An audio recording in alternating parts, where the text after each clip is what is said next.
prontinho.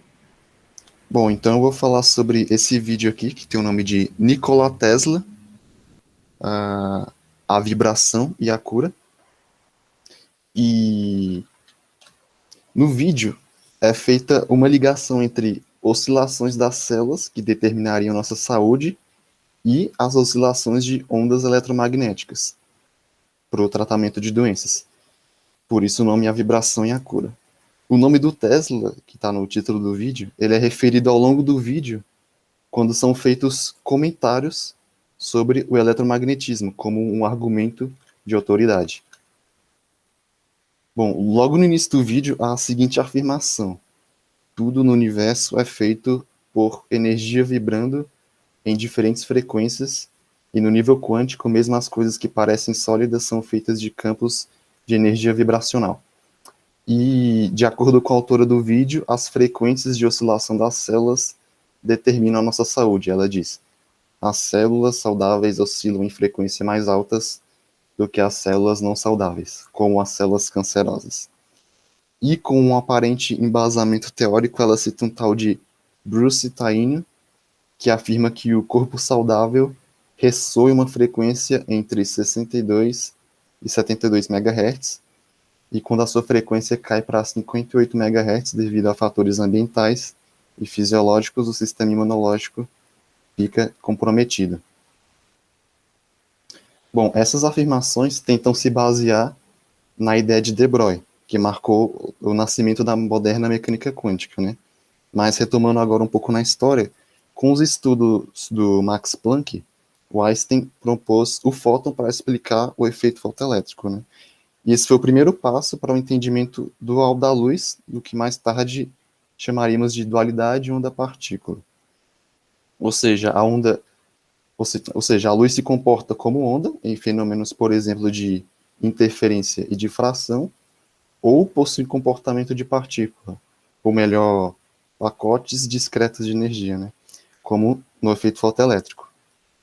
Sendo que nessa equação aqui, EHF, que calcula a energia de um fóton, o lado esquerdo está associado ao seu comportamento corpuscular, digamos assim, e o lado direito à onda.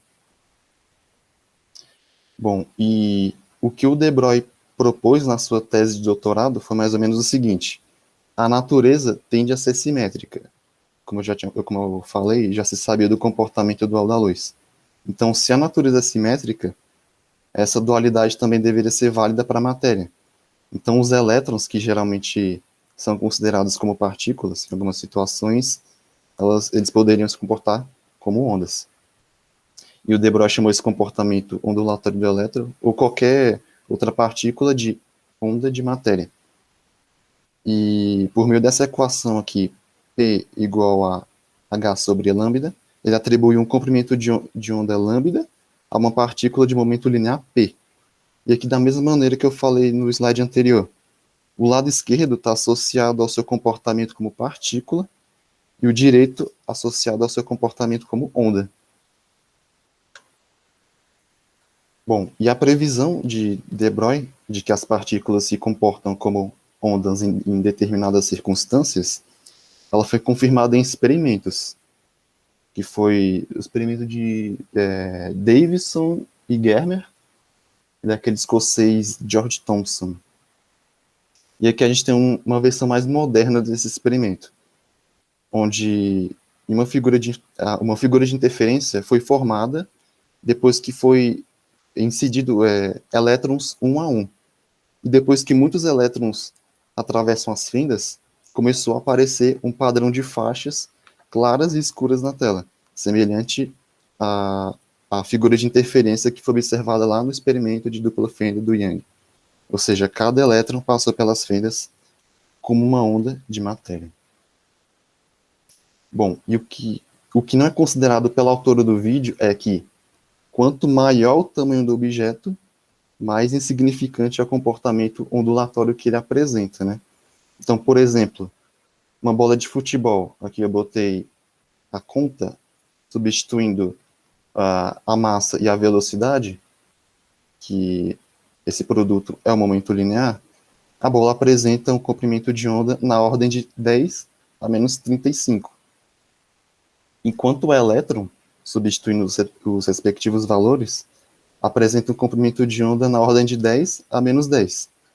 O comprimento de onda da bola de futebol é tão pequeno que a gente não consegue detectar fenômenos, por exemplo, de difração na bola, ou em qualquer outro objeto macroscópico, ao contrário do que ocorre com o elétron, que possui um comprimento de onda muito maior. Então, os órgãos humanos, as células, que são milhares de vezes maiores que um átomo, na prática elas se comportam de forma muito melhor quando descritas por partículas sólidas do que como ondas. Por isso, então, que não faz sentido dizer que a nossa saúde é determinada pela intensidade com que vibramos. Agora, outra afirmação pseudocientífica do vídeo é a seguinte: as terapias de frequência podem, por exemplo, aumentar a energia celular, os níveis de endorfina de bem-estar e melhorar a função imunológica. E em seguida, no vídeo são citados que o Nikola Tesla, o George Lakhovsky, Robert Becker e um Royal Heath, que é bem controverso, eles utilizando geradores de onda de rádio e até a bobina de Tesla, foram capazes de curar pacientes de diversos problemas de saúde. E também é citado no vídeo que, durante os anos 60 e início dos anos 70, o pesquisador Antoine Prioret demonstrou regressões completas e conclusivas de tumores terminais e doenças infecciosas empregando sinais eletromagnéticos. Bom, aqui está esse Antoine Prioret no aparelho que ele inventou, mas aqui o que eu tenho para dizer é que nesse artigo de revisão bibliográfica, que foi publicado no CA, que é o CA Cancer Journal, que é um periódico que é revisado por pares, esse artigo que tem o título de Métodos Questionáveis de Tratamento do Câncer Dispositivos Eletrônicos, em tradução livre, é dito o seguinte: após cuidadoso estudo da literatura e outras informações disponíveis, a Sociedade Americana de Câncer não encontrou evidências de que o tratamento com dispositivos radiofônicos, radioscópios, gerador de frequência de Riff, que é aquele mesmo cara que eu falei no slide anterior, tratamentos de baixa corrente no corpo, geradores de campos magnéticos e outros, resulte em benefício objetivo no tratamento do câncer em seres humanos. Bom, de fato, a gente usa radiação eletromagnética no tratamento de tumores, como na radioterapia. Mas, diferente do que foi utilizado pelos cavalheiros citados acima, são utilizados do espectro eletromagnético as radiações ionizantes. A gente pode dividir o espectro eletromagnético em radiação não ionizante e ionizante. Então, por exemplo, quando fótons de raios X ou raios gama, que são radiações ionizantes, passam através da matéria, eles perdem energia, quebram ligações moleculares e produzem íons. Ou seja, os átomos perdem elétrons, daí o nome é radiação ionizante. Bom, e essa interação é feita por meio do efeito fotoelétrico, quando um elétron absorve um fóton e pode ser deslocado da sua posição, e também pode ser feito pelo espalhamento Compton, que irá deslocar o elétron da sua posição.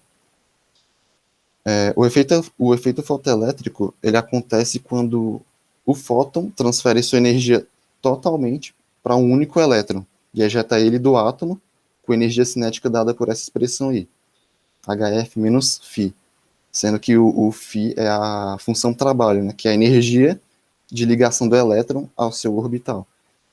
E sendo que para que haja a ionização, então, para o elétron ser ejetado, a energia do fóton precisa ser maior do que a energia de ligação do elétron com o núcleo do átomo. Agora, quando a energia da radiação aumenta, o espalhamento Compton é mais dominante do que o efeito fotoelétrico. No espalhamento Compton, a colisão do fóton com o elétron, parte da energia da radiação é cedida como energia cinética para o elétron e o restante para o fóton, que vai ser espalhado e aí ele vai ter uma frequência menor.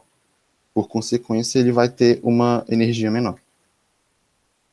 Bom, eu falei isso tudo para poder dizer que não existem evidências que terapias por ondas eletromagnéticas de baixa frequência, ou seja, as radiações não ionizantes, sejam eficazes contra o câncer, porque elas possuem pouca energia para poder interagir com a matéria de forma que ela consiga, de fato, alterá-la.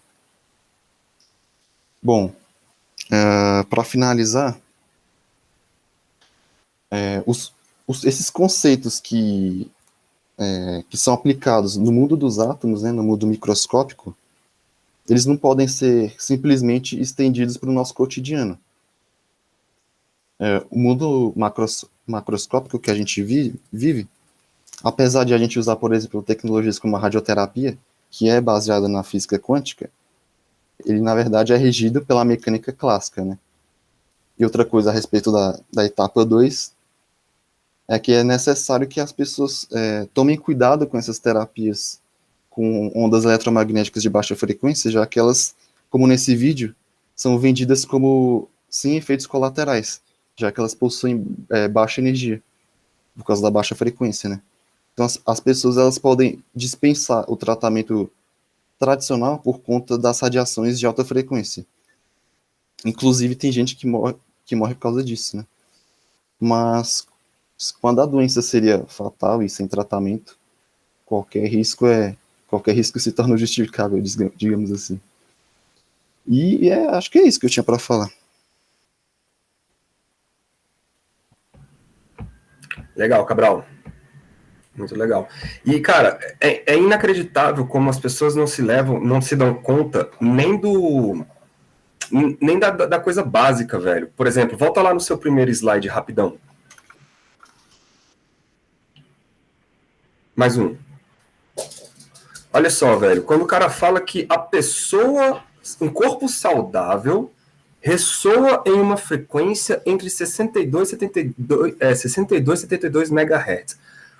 Essa frequência é associada ao quê, né, velho? É a frequência de oscilação das células.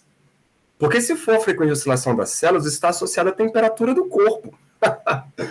E se você aumenta ou diminui a frequência de oscilação das moléculas do seu corpo, você vai mudar a temperatura, cara, do seu corpo. Eles não têm ideia do que está acontecendo. Isso é uma coisa engraçada. Porque eles associam as ondas como se fosse uma coisa muito abstrata. Né? Olha lá, campos de energia vibracional. Isso, exatamente. Né? Mas quando você fala em vibração, você fala em frequência. E quando você fala em frequência, você fala de algo está oscilando. E o que está oscilando? Né? A galera não entra nesse mérito. E aí, o outro é o fim aí, cara, que você falou muito bem.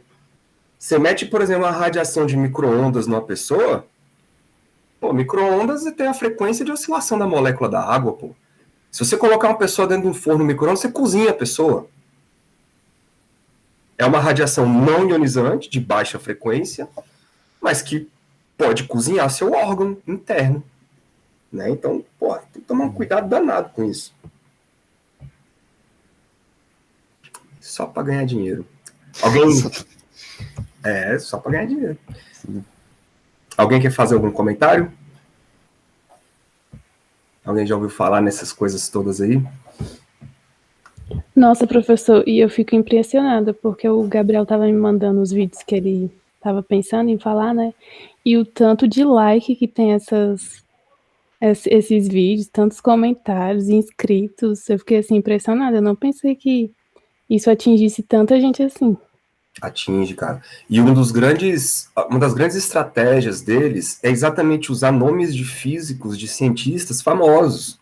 Então você vê aí que eles atribuem ao Nikola Tesla algumas coisas, mas é só como legitimar uma teoria doida.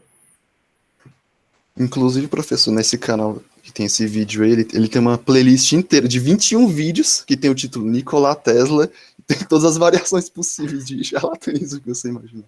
É inacreditável. E é justamente para legitimar e conseguir fazer com que o leigo, ele olha para aquilo e fala, pô, bicho, isso aqui, ó, é o Tesla, então é bom, né? Não é. É na verdade, mais uma forma da galera aí conseguir enganar e ganhar dinheiro, né, cara? Porque isso tudo gera muito dinheiro. Muito dinheiro, infelizmente. Eu vi uma vez um comercial de um colchão quântico.